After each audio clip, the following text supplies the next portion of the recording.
तो आज मैं आपके साथ Ramzan special make and store की 2 बहुत ही अहम रेसिपीज़ शेयर कर रही हूँ। रमज़ान में और रमज़ान के अलावा भी तकरीबन हर घर में ही इन दोनों का इस्तेमाल बहुत ही फ्रीक्वेंट होता है। तो सबसे पहले तो हम बनाएँगे बहुत ही ज़बरदस्त सा रायता पाउडर, जिससे आप कभी भी झटपट से बगैर एक्स्ट्रा मेहनत किए 2 मिनट में इस तरह का मज़ेदार सा रायता तैयार कर सकते हैं। और फिर उसके बाद बनाएँगे बिल्कुल परफेक्ट मेजरमेंट्स के साथ बेसन की फुल्कियाँ। अस्सलाम वालेकुम, मैं हूँ Sadia Uzair. Welcome back to Sadia Uzair's kitchen.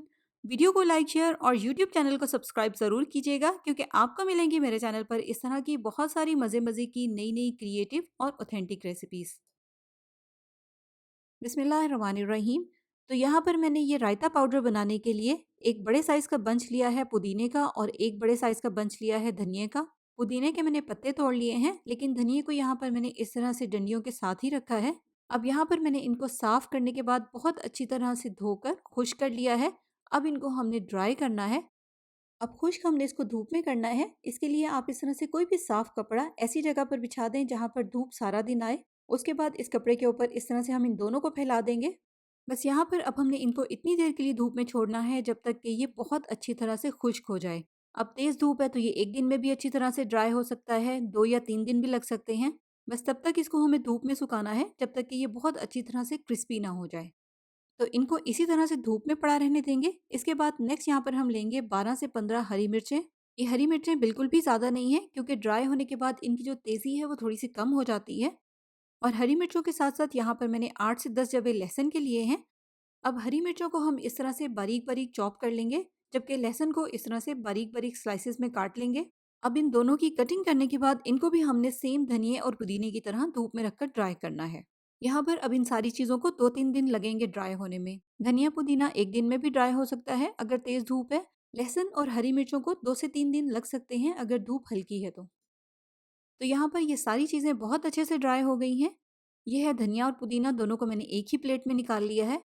आप देखें ड्राई होकर ये दोनों कितने क्रिस्पी हो गए हैं। बस इसी तरह से इनको क्रिस्पी होना चाहिए, इनमें नमी ना हो। अगर किसी भी चीज़ में नमी रह जाएगी तो आपका रायता पाउडर जो है वो बहुत जल्दी ख़राब हो जाएगा। और इसी तरह से अगर हम लहसुन के एक पीस को तोड़कर चेक करें, खुश्क होगा तो ये इस तरह से टूट जाएगा, लेकिन अगर इसमें नमी होगी तो फिर ये टूटेगा नहीं।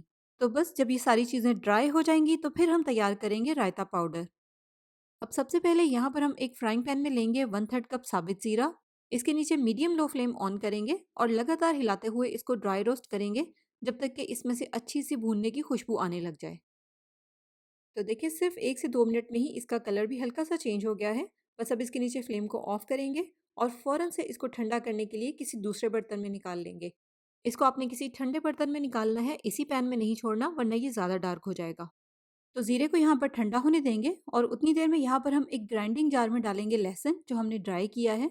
इसमें अभी हमें बाकी ड्राई चीज़ें जैसे कि धनिया, पुदीना और हरी मिर्चें वगैरह अभी हमें ऐड नहीं करनी। लहसुन के साथ इसमें शामिल कर देंगे 1 खाने का चम्मच नमक, 1 चाय का चम्मच काली मिर्च का पाउडर और 1.5 खाने का चम्मच इसमें शामिल करेंगे काला नमक। इसके बाद ग्राइंडिंग जार को बंद कर लेंगे और अब इन सारी चीज़ों को बहुत अच्छे से पीस लेंगे जब तक कि लहसुन बिल्कुल बारीक हो जाए पाउडर की तरह। देखिए थोड़ी सी देर में ही ये सारी चीज़ें बहुत अच्छे से बिल्कुल बारीक पिस गई हैं। अगर लहसुन अच्छी तरह से खुश्क होगा तभी ये इतना बारीक पिसेगा। तो इसको हम इसी तरह से ग्राइंडिंग जार में ही रहने देंगे। साथ ही इसमें शामिल कर देंगे रोस्ट किया हुआ साबित ज़ीरा और हरी मिर्चें जो हमने ड्राई की थी। बस इन दोनों को ग्राइंडिंग जार में शामिल करने के बाद अब हमने इनको सिर्फ चंद सेकंड्स के लिए ही पीसना है, ज़्यादा नहीं पीसना, थोड़ा सा मोटा मोटा ही रखना है। आप चाहें तो आप इन दोनों को हावन दस्ते में पीस कर भी इसमें शामिल कर सकते हैं। यहाँ पर मैंने इसको सिर्फ 5-10 सेकंड्स के लिए ही पीसा है, जिसकी वजह से ज़ीरा और हरी मिर्चें इसमें थोड़ी सी मोटी मोटी सी हैं, जो कि रायते में अच्छी लगेंगी। तो इसको इसी तरह से पड़ा रहने देंगे। इसके बाद नेक्स्ट जो हमने धनिया और पुदीना ट्राई किया था उसको हम इस तरह से हाथ से मसल कर बिल्कुल बारीक कर लेंगे। बहुत अच्छी तरह से खुश्क हुआ हुआ है, इसलिए बहुत आसानी के साथ इसी तरह से पिस जाएगा।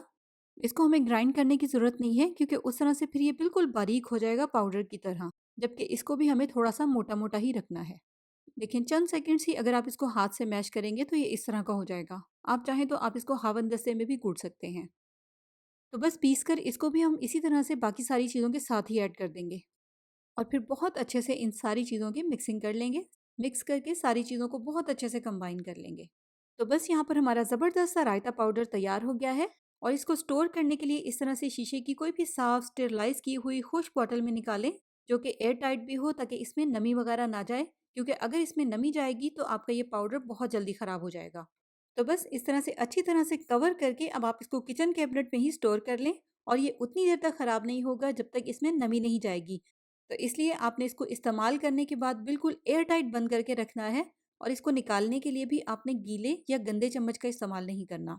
बस यही सेफ्टी है इसकी कि इसमें नमी ना जाए। इसके बाद इसे रायता तैयार करेंगे। इसके लिए यहाँ पर मैंने लिया है 1 कप दही।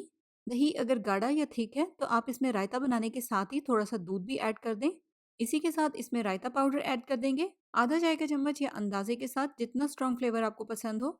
बस बहुत अच्छे से अब इन सारी चीज़ों की मिक्सिंग कर लेंगे, और देखें ज़बरदस्त सा रायता यहाँ पर तैयार है सर्व करने के लिए। अब आप इसको जिस भी चीज़ के साथ सर्व करना चाहें, और निकालने के बाद सिर्फ़ 1 चुटकी रायता पाउडर से ऊपर से मैंने इसको गार्निश भी कर दिया है। और स्टार्ट करते हैं आज की हमारी दूसरी रेसिपी, जो कि है बेसन की बूंदी, रमज़ान में बहुत ज़्यादा इस्तेमाल होने वाली।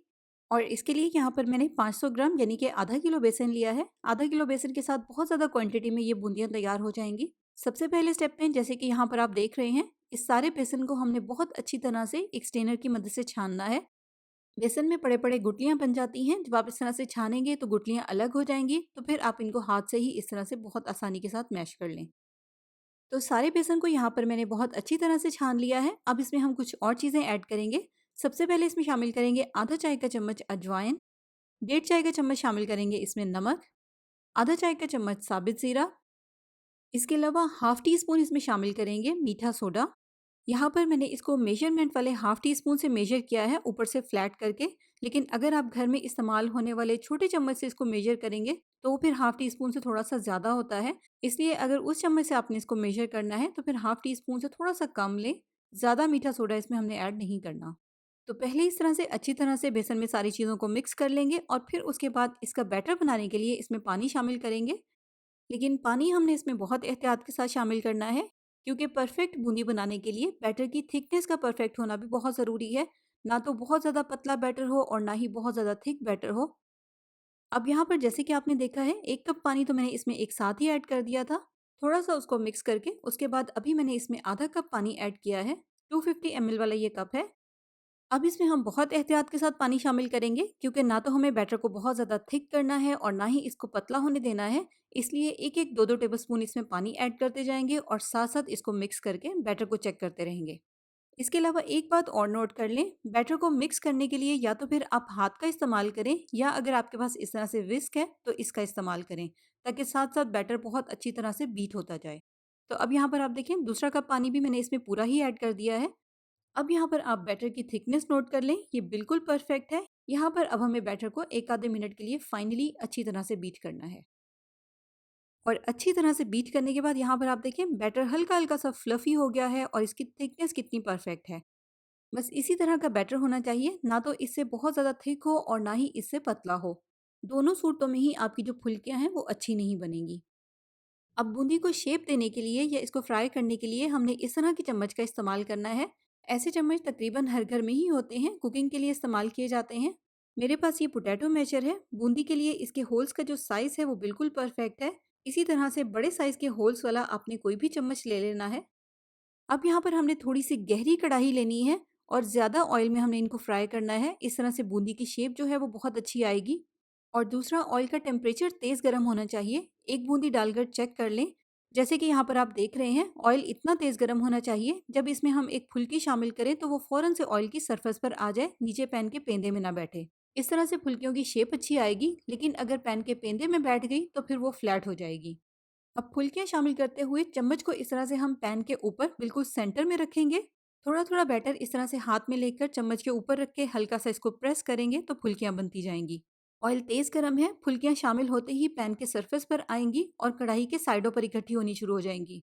अब फुल्कियाँ शामिल करते हुए जब आपको लगे कि पैन के सेंटर में स्पेस खत्म हो गई है, तो फिर इसमें हम मज़ीद फुल्कियाँ शामिल नहीं करेंगे, क्योंकि अब अगर आप इसमें फुल्कियाँ शामिल करेंगे तो फिर वो एक-दूसरे के साथ चिपक जाएँगी। बस अब हमने फुल्कियों को हाफ फ्राई करना है। जैसे ही इनकी शेप जो है वो सेटल हो जाएगी तो फिर इनको हम ऑयल में से निकाल लेंगे, क्योंकि बहुत थोड़ी फुल्कियां हैं। अगर इसी पॉइंट पर आप इनको फुल फ्राई करेंगे तो फिर आपका बहुत ज़्यादा टाइम वेस्ट हो जाएगा। तो यहाँ पर मैंने सारे बैटर से हाफ फ्राई फुल्कियाँ तैयार कर ली हैं। फ्राई करने के मेथड को आपने बहुत अच्छे से फॉलो करना है। अब इनको हम सेकंड टाइम फ्राई करेंगे क्रिस्पी होने तक। अब आप इन सारी फुल्कियों को 2 पोर्शंस में डिवाइड करके फ्राई कर लें या 3 में डिवाइड करके, जितना भी आपके पैन का साइज़ है, आपके पैन में जितनी भी फुल्कियाँ आसानी के साथ फ्राई हो जाएँ। और यहाँ पर मैंने एक टाइम में इसमें आधी फुल्कियाँ शामिल की हैं। सारी फुल्कियों को मैंने 2 पोर्शंस में डिवाइड कर लिया था। बस इस पॉइंट पर आपने इनको फ्राई करते हुए हल्की आँच पर फ्राई करना है। मीडियम लो के दरमियान में फ्लेम को रखें, क्योंकि अब हमने इनको फ्राई करके बहुत अच्छी तरह से क्रिस्पी करना है। अब अगर आप इनको तेज़ गरम ऑयल में फ्राई करेंगे तो इनके ऊपर कलर तो बहुत जल्दी आ जाएगा, लेकिन अंदर से ये अच्छी तरह से क्रिस्पी नहीं होंगी। और अगर अंदर से ये सॉफ्ट होंगी तो ज़ाहिर है इनके अंदर नमी है, नमी की वजह से ये बहुत जल्दी ख़राब हो जाएंगी, आप इनको ज़्यादा टाइम के लिए स्टोर नहीं कर सकेंगे। तो यहाँ पर मैंने इन सारी फुल्कियों को 2 पोर्शंस में डिवाइड करके हल्की आंच पर बहुत अच्छी तरह से क्रिस्पी कर लिया है। बस अब हमने इनको सिर्फ थोड़ी-सी देर के लिए ही रूम टेम्परेचर पर छोड़ना है, जब तक कि ये अच्छी तरह से रूम टेम्परेचर पर आ जाएँ, ठंडी हो जाएँ। ज़्यादा टाइम के लिए आपने इनको इसी तरह से नहीं पड़ा रहने देना, क्योंकि अगर आपका नमी वाला मौसम है, तो फिर इनमें नमी आ जाएगी। तो जैसे ही ये फुल्कियाँ रूम टेम्परेचर पर आकर अच्छी तरह से ठंडी हो जाएँगी, तो फिर या तो आपने इनको ज़िप-लॉक बैग में या ऐसे शॉपर में डालकर रखना है, जिसमें नमी और हवा वगैरह ना जाए, ताकि फुल्कियाँ नमी से ख़राब ना हों। और या तो आप इसको फिर इस तरह से किसी भी एयर टाइट जार में डाल लें, शीशे या प्लास्टिक के, जो कि अच्छी तरह से धुला हुआ, खुश्क और साफ़ हो। बस अब आप इसको किसी भी खुश्क जगह पर या किचन कैबिनेट में ही स्टोर कर लें। और इस तरह की चीज़ों को स्टोर करने के लिए, जैसे कि मैं आपको अक्सर कहती हूँ, इनको हमें नमी से बचाना होता है। अगर इनमें नमी नहीं जाएगी तो ये जल्दी ख़राब नहीं होंगी। तो रमज़ान की बहुत सारी रेसिपीज़ मेक एंड फ्रीज़ और मेक एंड स्टोर की मैं आपके साथ शेयर कर चुकी हूँ। आप मेरे यूट्यूब चैनल पर आकर वो सारी रेसिपीज़ देख सकते हैं। तो मज़ीद रेसिपीज़ के लिए आप मेरे यूट्यूब चैनल का विज़िट करें। आपको मेरे चैनल पर बहुत सारी ऐसी रेसिपीज़ देखने को मिलेंगी, जो कि यकीनन आपको पसंद भी आएँगी। तो जाते-जाते लाइक, शेयर, सब्सक्राइब और कमेंट करना बिल्कुल मत भूलिएगा। अपना बहुत सा ख़्याल रखिएगा, दुआओं में याद रखिएगा। Thank you for watching. अल्लाह हाफ़िज़।